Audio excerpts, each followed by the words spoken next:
Chapter 2. Mutiny. On the evening of the 26th of April, Adams saw Bligh on deck. He looked angry and stopped near Fletcher Christian. "Mr. Christian," Bligh said, "where are my coconuts? I had 50 yesterday, and there are only 20 here now. Where are they?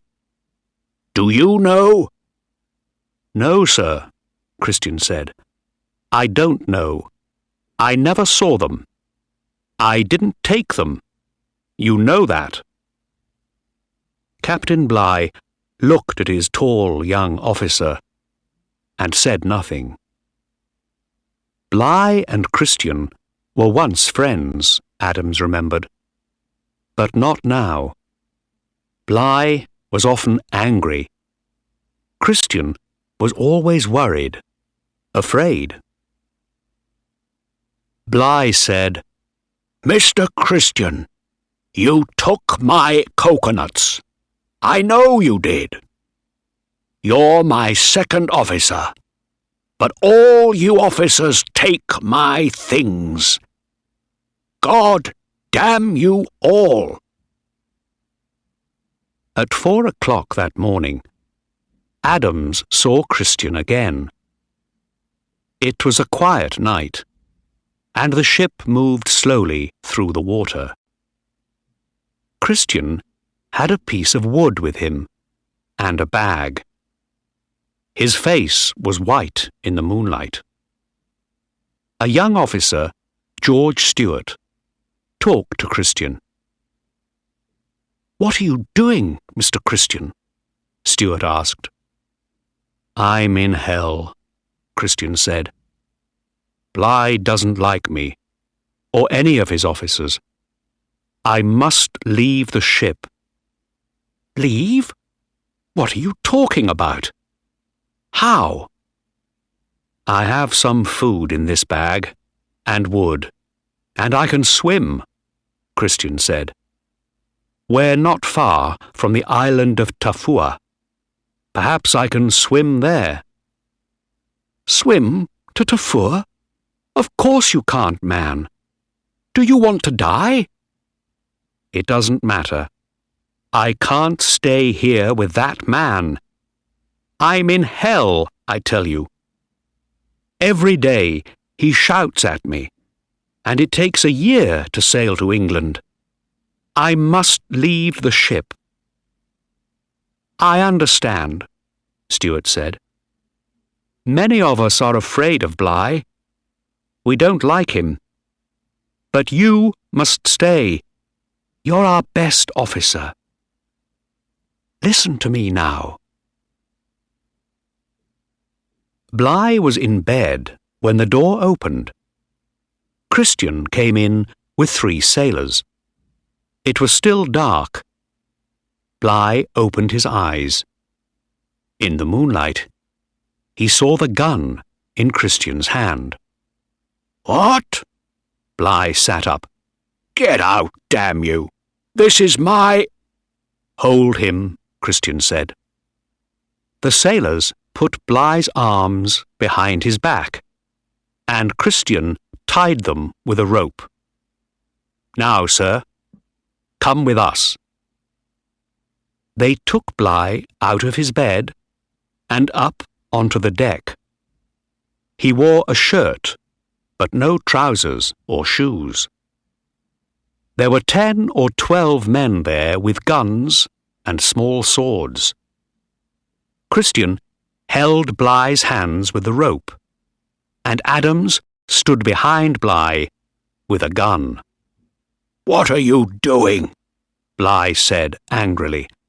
"Let me go at once.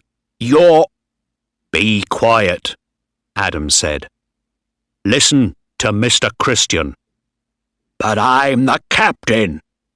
"Not now. This is our ship now," Christian said. "Adams, put the launch in the water." The launch was a small boat 7 meters long. Adams put it in the water next to the ship. "Right," Christian said. "Thank you, Adams. You stay with me." Christian looked at some other sailors. He didn't like them. "You men," he said, "get into that boat. Quickly now." "No!" Bligh shouted. "All of you, stay on this ship. Help me, now." He began to run, but Christian held the rope, and Adams held a knife to his neck. "Do that again, Captain Bligh, and you're a dead man," he said quietly. At the front of the ship, Peter Hayward came up on deck. "What's happening?" he asked. He was afraid. "Be quiet, Peter," Christian said. "You stay there." "Get into the launch, you men," he shouted. "I told you." Slowly, 18 sailors got into the launch. Then Christian took Bligh to the side of the ship. "Now you, Captain," he said. "Over the side." 2 men carried Bligh over the side of the ship.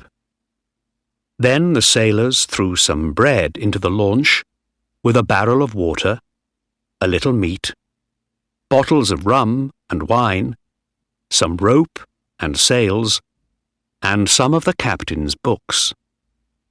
"You see, we aren't going to kill you," Christian said. "You can live on that for a week or 2. "But why are you doing this, Christian?" Bligh shouted angrily. "I'm your captain, and your friend." "No, you're not. Not now," Christian said. "Don't you understand? I'm in hell with you here on this ship." "You're going to be in hell all your life now, Christian, because of this," Bligh said. Bligh sat in the launch with 18 men. Christian and the sailors watched him from the back of the ship. Then they opened a bottle of rum and laughed. "England is that way, Captain Bligh," one of the sailors said. 30,000 kilometers to the north." "Forget England, my friend," Adams said. "I'm thinking about Tahiti and those beautiful women. We're going to be happy now on Tahiti with Mr. Christian." Christian looked at Adams for a minute, but he didn't smile. His face, in the early morning sun, was white and cold.